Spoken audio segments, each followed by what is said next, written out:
ഇന്നലെ എൻ്റെ കൂട്ടുകാർ വിളിച്ച് പറഞ്ഞു നാളെ കോട്ടയം വരെ ഒന്ന് പോകണം വരണമെന്ന് പറഞ്ഞു. ശരി വന്നേക്കാമെന്ന് ഞാനും പറഞ്ഞു. രാവിലെ കാക്ക കരയുന്നതിന് മുമ്പ് വീട്ടിൽ നിന്ന് ഇറങ്ങിയതാണ്. കടകളൊക്കെ തുറന്നു വരുന്നതേ ഉണ്ടായിരുന്നുള്ളൂ. നേരെ പോയത് നമ്മുടെ ബേക്കറി ജംഗ്ഷനിലുള്ള മോഡേൺ ലാബിലാണ്. അവിടെ കസിൻ്റെ എന്തോ റിസൾട്ട് ഉണ്ടായിരുന്നു, അത് വാങ്ങാൻ വേണ്ടി കയറിയതാണ്. കയറിയിട്ട് ഇറങ്ങിയപ്പോഴത്തേനും അവിടെ ചെറുതായിട്ടൊരു ചാറ്റ മഴ. പിന്നെ കുറച്ച് നേരം അവിടെ നിന്നു.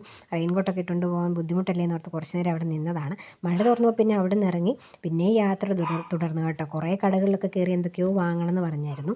ഒരു വർഷത്തിനുള്ള സാധനം ഒന്നിച്ച് വാങ്ങുവാന്ന് തോന്നുന്നു. കണ്ട കട മുഴുവൻ കയറിയിട്ടാണ് വന്നത്. അങ്ങനെ ഞങ്ങളിതേ യാത്ര ചെയ്ത് ഇങ്ങ് വന്നപ്പോഴത്തേനും ബെസാലിയസ് കോളേജിൻ്റെ വാതിക്കലെത്തിയപ്പോഴത്തേനും സിഗ്നലായി. പിന്നെ കുറച്ച് നേരം അവിടെ നിൽക്കേണ്ടി വന്നു. പിന്നെ ഞാൻ വണ്ടിയുടെ പുറകെ ഇരുന്നുകൊണ്ട് എനിക്ക് ടെൻഷനൊന്നും ഇല്ലായിരുന്നു. കാഴ്ചകളൊക്കെ കണ്ട് ഇങ്ങനെ അടിപൊളിയായിട്ടിരിക്കുമായിരുന്നു. നമുക്ക് ശ്രദ്ധിക്കേണ്ട കാര്യമില്ലല്ലോ. അങ്ങനെ എൻ്റെ അങ്ങാടിക്കട വരെ വിട്ടില്ല കേട്ടോ. അവിടെയും കയറിയിട്ടാണ് വന്നത്. തലദോശ കഴിക്കാൻ എന്നോട് ആകെ നമ്മൾ പറഞ്ഞാണ്. പക്ഷേ ഞാൻ രാവിലെ കാപ്പി കുടിച്ചിട്ട് പോയതുകൊണ്ട് എനിക്ക് വിശപ്പൊന്നും ഇല്ലായിരുന്നു. പിന്നെ ഷേക്ക് മതി എന്ന് പറഞ്ഞു. അങ്ങനെ ഒരു ബേക്കറി കയറി ഷേക്ക് മേടിച്ച് തന്നു. ഷേക്ക് എടുക്കുന്നതിൻ്റെ വീഡിയോ എടുക്കാൻ അവൾ സമ്മതിച്ചില്ല കേട്ടോ. അവസാനം ബേക്കറിയുടെ മാത്രം വീഡിയോ എടുക്കേണ്ടി വന്നു.